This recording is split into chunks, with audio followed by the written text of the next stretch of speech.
오늘은 조선 제26대 왕이자 대한제국의 첫 번째 황제였던 고종에 대해 알아보겠습니다. 시청하시기 전 구독과 좋아요는 영상 제작에 큰 힘이 됩니다. 고종의 어릴 적 이름은 명복이며 흥선대원군의 둘째 아들로 태어났습니다. 고종은 흥선대원군과 헌종의 어머니였던 대왕대비 조씨의 밀약으로 익종의 양자로 입양되었습니다.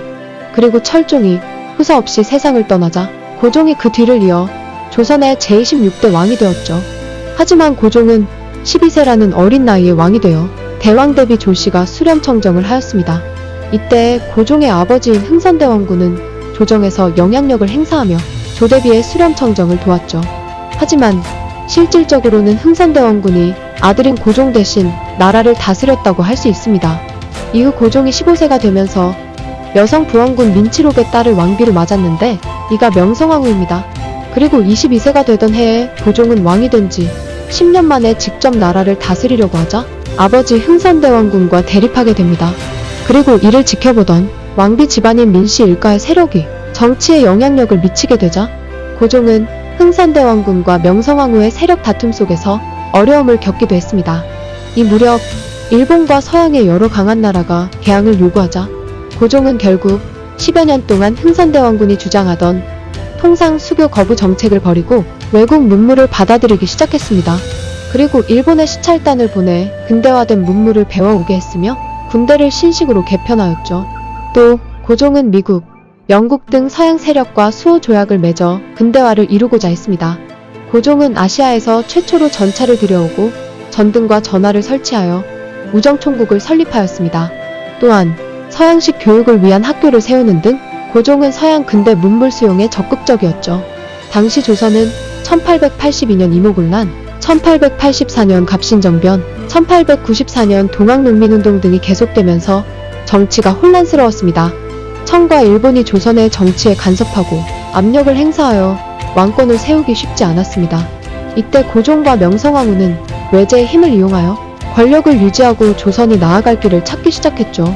하지만 1895년 일본은 왕궁을 습격하여 조선 침략의 걸림돌이라 여긴 명성황후를 시해하였습니다. 이 사건이 바로 을미사변입니다. 이듬해 왕비를 잃고 신변의 위협을 느낀 고종은 친일 세력을 물리치고자 러시아의 정치인과 내통하고 러시아 공사관으로 처소를 옮기는 악원 파천을 단행하였습니다. 하지만 칠러 정부가 정권을 잡으면서 국권의 침해가 심해지고 국민들은 고종의 황궁과 자주 선양을 요구했습니다. 고종은 1년 만에 황궁하여 나라의 이름을 대한제국으로 바꾸고 스스로 황제의 자리에 올라 강력한 왕권을 만들고자 했습니다. 그러나 러일 전쟁으로 일본이 승리한 후 일본은 대한제국의 을사늑약을 강요하여 대한제국의 외교권을 빼앗았습니다. 고종은 을사늑약의 부당함을 호소하기 위해 만국평화회의가 열리는 네덜란드 헤이그에 특사를 보냈습니다. 하지만 일본의 방해로 고종의 계획은 수포로 돌아가고 강제로 퇴위하였습니다. 이후 고종은 아들 순종에게 대한제국 제2대 황제 자리를 물려주었습니다. 고종은 태왕제가 되었으나 실권이 없었으며 1910년 일제가 대한제국을 무력으로 합방하자 고종은 이태왕으로 불리다가 1919년에 68세의 나이로 승하하였습니다. 이때 고종이 일본인에게 독살당하였다는 소문이 유포되어 민족의 의분을 자아냈습니다. 조선의 26대 왕이자 제국의 초대 황제였던 고종. 아직도 많은 이들은 아버지와 아내의 그늘에서 우왕좌왕하다 나라를 잃고만 무능한 군주로 기억되고 있습니다.